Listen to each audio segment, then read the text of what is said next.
하나님의 은혜와 평강이 여러분의 삶에 가득하기를 기도합니다. 오늘 우리가 함께 나눌 이야기는 성경 속 가장 극적인 사건 중 하나이며 수천 년이 지난 오늘날까지도 우리 신앙의 근간을 이루는 깊은 의미를 담고 있습니다. 오늘 말씀을 듣기 위해 마음을 여시는 동안 구독과 좋아요를 눌러주시는 작은 행동은 저희에게 큰 힘이 되며 이 은혜의 메시지를 더 널리 전하는 데 도움이 됩니다. 여러분의 가정과 삶 위에 주님의 축복이 함께하기를 소망합니다. 많은 사람들이 성경을 읽으며 어려움을 겪는 지점이 있습니다. 왜 성경, 특히 구약에는 이토록 하나님의 무서운 진노와 심판에 대한 이야기가 가득한 것일까요? 우리는 하나님의 자비와 구원의 사랑에 대한 기록을 들을 때에는 기쁨으로 받아들이지만 그분의 준엄한 심판에 대한 이야기를 마주할 때면 때로 회의감에 움츠러들곤 합니다. 신약 성경에서 심판으로 번역되는 그리스어 단어는 크리시스입니다. 우리가 일상에서 사용하는 위기라는 단어가 바로 여기서 유래했습니다. 위기란 그 이후의 모든 것을 결정짓는 운명적인 심판의 순간을 의미하기 때문입니다. 구약 역사상 가장 거대한 크리시스, 즉 위기의 순간 중 하나는 바로 유월절 사건이었습니다. 유월절은 단순한 해방의 이야기가 아닙니다. 이 사건은 구원과 심판이라는 두 가지 얼굴을 동시에 보여주는 거울과도 같습니다. 한쪽에는 하나님의 놀라운 자비가, 다른 한쪽에는 그분의 엄중한 진노가 선명하게 드러나기 때문입니다. 이처럼 자비와 은혜가 심판과 함께 나타나는 것은 성경 전체를 관통하는 중요한 주제입니다. 아담과 하와가 타락한 직후에도 하나님께서는 부끄러워하는 그들을 위해 친히 가죽옷을 지어 입히시는 자비를 베푸셨지만 동시에 그들에게는 저주가 임했습니다. 이 두 가지 측면은 늘 함께 존재합니다. 유월절 사건은 출애굽기 11장에서 예고됩니다. 주님께서 모세에게 말씀하십니다. 내가 이제 한 가지 재앙을 파라오와 이집트에 더 내린 후에야 그가 너희를 여기서 내보낼 것이다. 당시 세계는 두 명의 위대한 주권자 사이의 팽팽한 대결이 펼쳐지고 있었습니다. 한 명은 세상에서 가장 강력한 권력을 쥔 인간, 이집트의 파라오였습니다. 그리고 다른 한 명은 하늘과 땅의 진정한 주인이신 하나님이셨습니다. 이 두 주권자 사이의 영적 씨름 속에서 하나님께서는 이집트에 총 10가지의 재앙을 내리셨습니다. 그리고 그 대결의 정점이자 하나님의 권능이 가장 강력하게 드러난 마지막 재앙이 바로 유월절이었습니다. 하나님께서는 파라오와 이집트 땅에 내릴 마지막 재앙을 이렇게 선포하십니다. 그가 너희를 내보낼 때에는 여기서 아주 쫓아내듯 할 것이다. 그리고 이스라엘 백성에게는 이웃에게서 은과 금으로 된 물품을 구하라고 명하십니다. 주님께서 이집트 사람들 앞에서 이스라엘 백성에게 호의를 베풀게 하셨기 때문입니다. 그리고 모세는 주님의 말씀을 전합니다. 주님께서 이렇게 말씀하셨다. 내가 한밤중에 이집트 한가운데로 들어가겠다. 그러면 왕좌에 앉은 파라오의 맏아들부터 맷돌질하는 여종의 맏아들에 이르기까지 이집트 땅의 모든 처음 난 것들과 가축의 처음 난 것들이 모두 죽을 것이다. 이것은 참으로 두려운 선포였습니다. 이 재앙은 왕궁의 파라오 가문부터 가장 비천한 하인의 집에 이르기까지 이집트의 모든 가정의 장자를 덮칠 것이었습니다. 단순히 사람의 생명뿐만이 아니었습니다. 죽음의 천사는 이집트인들이 소유한 모든 가축의 첫 새끼까지도 칠 것이었습니다. 나일강이 피로 변하고 개구리와 이 파리떼가 온 땅을 뒤덮었던 이전의 재앙들과는 차원이 달랐습니다. 그 강도는 점점 더 강해졌고 이제는 사람과 가축의 생명을 직접 거두는 심판이 임박한 것입니다. 수천 년이 지난 오늘날에도 유대인들은 매년 이 유월절을 기념합니다. 유월절 만찬 식탁에 둘러앉으면 가장 어린 아이가 아버지에게 이렇게 묻는 전통이 있습니다. 아버지, 우리는 왜 이 일을 하는 건가요? 이 음식들은 무엇을 의미하나요? 그러면 가장은 수천 년 전 하나님께서 자신의 백성 이스라엘을 구원하시기 위해 행하신 위대한 일을 자녀들에게 이야기해 줍니다. 오늘날 우리가 기억하는 유월절은 주로 이스라엘의 해방과 구원이라는 놀라운 사건에 초점이 맞춰져 있습니다. 하지만 우리는 종종 한 가지 중요한 사실을 간과합니다. 유월절에 이스라엘이 얻은 구원은 바로 하나님의 심판으로부터의 구원이었다는 사실입니다. 이 점을 이해하는 것은 매우 중요합니다. 왜냐하면 성경 전체를 아우르는 구원의 역사는 하나님에 의한 구원인 동시에 하나님으로부터의 구원이기 때문입니다. 다시 말해, 우리 인간이 구원받아야 할 대상은 다름 아닌 전능하신 하나님의 진노와 심판이라는 것입니다. 출애굽기 12장은 유월절의 구체적인 규례를 설명합니다. 하나님께서는 모세와 아론에게 말씀하십니다.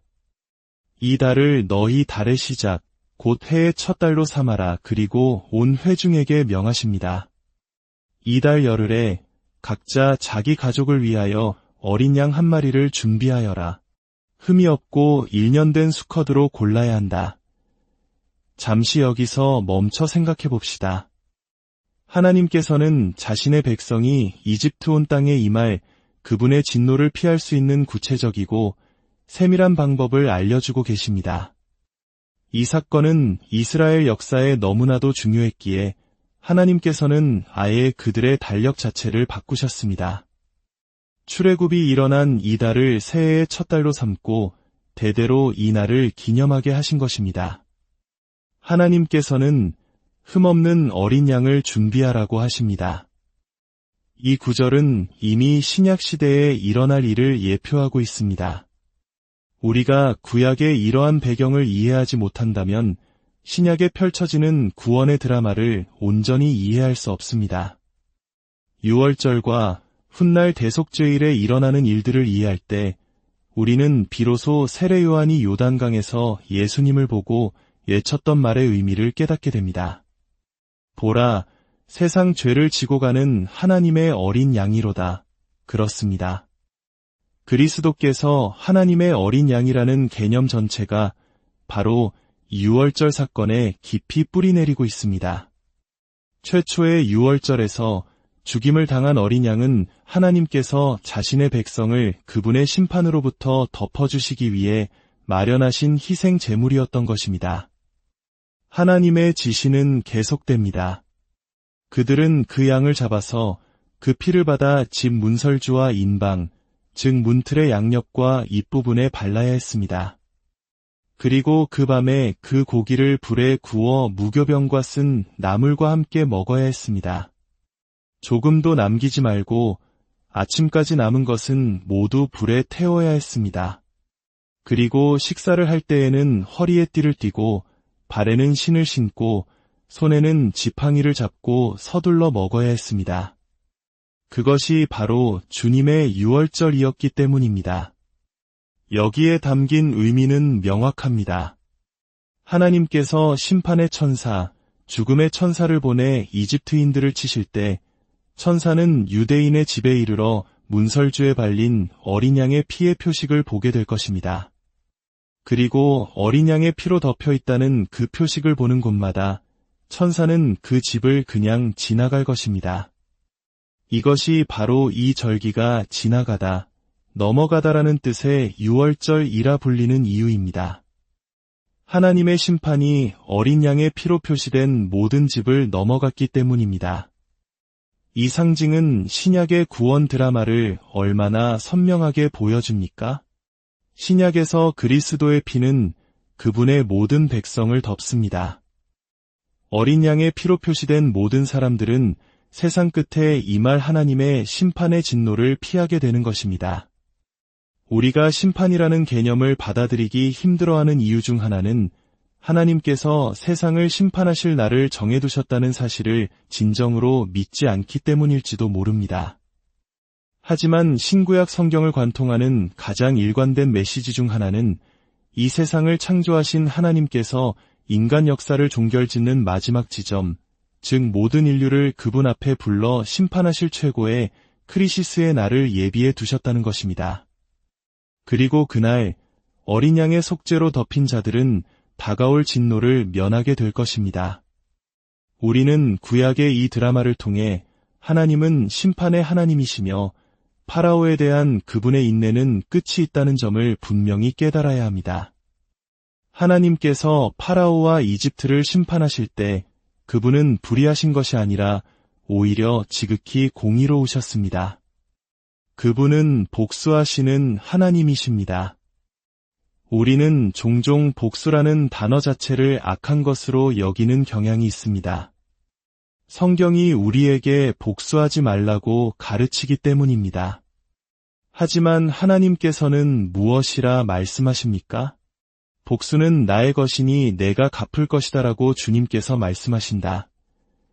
구약에 나타난 하나님은 이스라엘의 전사이신 하나님으로서 자기 백성을 위해 싸우실 뿐만 아니라 그 전쟁을 당신의 거룩한 정의를 이루는 도구로 사용하십니다. 자, 이제 유월절 만찬의 다른 요소들을 살펴보겠습니다. 출애굽이라는 사건 자체는 구약 역사에서 단 한 번 일어난 결코 반복될 수 없는 사건입니다. 마찬가지로 신약에서 그리스도께서 십자가 위에서 우리를 위해 이루신 구원의 사역 역시 단 한 번뿐인 사건입니다. 하지만 사건은 반복될 수 없어도 그 밤에 행해졌던 예식은 기념의식으로 반복되어야 했습니다. 하나님께서는 유대 백성에게 말씀하십니다. 이제부터 매년 이맘때 너희는 대대로 영원히 자녀들과 함께 앉아 이 사건을 기념하여라. 내가 매년 죽음의 천사를 보내지는 않겠지만 내가 너희를 위해 행한 일을 절대로 잊지 않도록 기억하여라. 이 기억하라는 명령은 구약 전체에 울려 퍼집니다. 하나님께서는 자기 백성을 모으실 때마다 상기시키십니다. 나는 아브라함의 하나님, 이삭의 하나님, 야곱의 하나님이다. 나는 너희를 이집트 땅에서 이끌어낸 하나님이다. 유월절 기념 제도는 하나님의 백성이 그분이 베푸신 은혜를 영원히 잊지 않도록 하기 위한 장치였던 것입니다. 유월절 기념은 예수님께도 매우 중요했습니다. 예수님께서 지상에서의 마지막 순간을 앞두고 계실 때 그분은 예루살렘에 계셨습니다. 십자가에 못 박히시기 바로 전날 밤 성경은 예수님께서 제자들과 함께 유월절을 기념하기를 간절히 원하셨다고 기록합니다. 그리고 제자들과 함께 식탁에 앉으신 예수님께서는 수천 년간 유대 민족 사이에서 반복되어 온 그 예식의 한가운데서 갑자기 그 형식의 말씀을 바꾸시고 유월절에 완전히 새로운 의미를 부여하십니다. 예수님께서는 잔을 드시고 이 잔은 유월절 어린 양의 피를 상징한다고 말씀하시는 대신 이렇게 선포하십니다. 이 잔은 새 언약의 피다. 죄 사함을 위하여 흘리는 나의 피다. 그리고 무교병을 떼어 나누어 주시며 말씀하십니다. 이것은 너희를 위하여 찢기는 나의 몸이다. 모두 받아 먹어라. 예수님께서는 궁극적인 유월절을 선포하고 계셨던 것입니다. 그리고 구약의 하나님께서 모세에게 하셨던 것처럼 신약의 제자들에게 이 예식을 영원히 지키라고 명하십니다. 너희가 함께 모여 이 잔을 마시고 이 빵을 먹을 때마다 내가 다시 올 때까지 나의 죽음을 기념하여라. 예수님께서는 마치 이렇게 말씀하시는 것과 같았습니다. 이것을 절대로 잊지 말아라. 나의 속죄는 반복될 수 없지만 너희는 이 예식을 반복하며 그것을 기억할 수 있다. 이처럼 우리는 이집트의 유월절과 주님의 만찬, 즉 성찬식 사이에 직접적인 연결고리가 있음을 봅니다. 유월절은 단순히 수천 년 전 이집트에서 일어난 먼 과거의 사건이 아니라 그리스도께서 성취하실 궁극적인 출애굽, 즉 죄와 사망으로부터의 해방을 예비하고 예표하는 사건이었던 것입니다. 마지막으로 몇 가지 세부적인 상징을 더 살펴보겠습니다. 하나님께서는 유월절 빵으로 누룩을 넣지 않은 무교병을 먹으라고 하셨습니다. 구약에서 누룩은 부패와 죄를 상징했기 때문입니다. 이 거룩한 기념의 순간에 사용되는 빵은 죄로부터 구별된 거룩한 빵이어야 했습니다. 이는 하나님께서 자신의 백성을 세상으로부터 구별하여 거룩하게 하셨음을 상징합니다. 또한 쓴 나물을 함께 먹으라고 하셨습니다.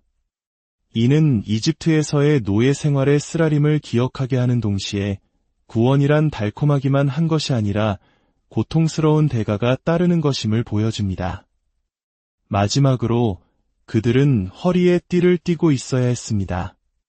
고대 세계에서 사람들은 긴 옷을 입고 다녔는데 달리거나 싸우기 위해서는 옷자락을 걷어 올리고 허리띠로 단단히 묶어야만 했습니다. 다리를 자유롭게 움직여 신속하게 행동하기 위해서였습니다. 하나님께서는 말씀하십니다. 허리띠를 졸라매어라. 신을 신고 지팡이를 손에 잡아라. 즉시 떠날 준비를 하고 있어라. 하나님께서는 아브라함에게 하신 약속을 이루시기까지 수백 년을 기다리셨지만 구원의 날이 이르렀을 때 그분은 신속하게 행동하셨습니다. 명령이 떨어지는 즉시 움직일 준비를 하라. 이 모든 상징들은 구약 역사상 가장 놀라운 구원의 순간을 앞두고 하나님께서 행하실 일에 대한 기쁨과 긴장감, 그리고 준비된 믿음의 자세를 보여줍니다. 유월절의 이야기는 과거의 기록이 아니라 오늘을 살아가는 우리에게도 하나님의 공의와 그 크신 사랑을 동일하게 증거하고 있습니다. 하나님의 심판을 넘어서게 하는 어린 양 예수 그리스도의 보혈의 능력이 이 말씀을 듣는 모든 분들의 삶 가운데 함께 하시기를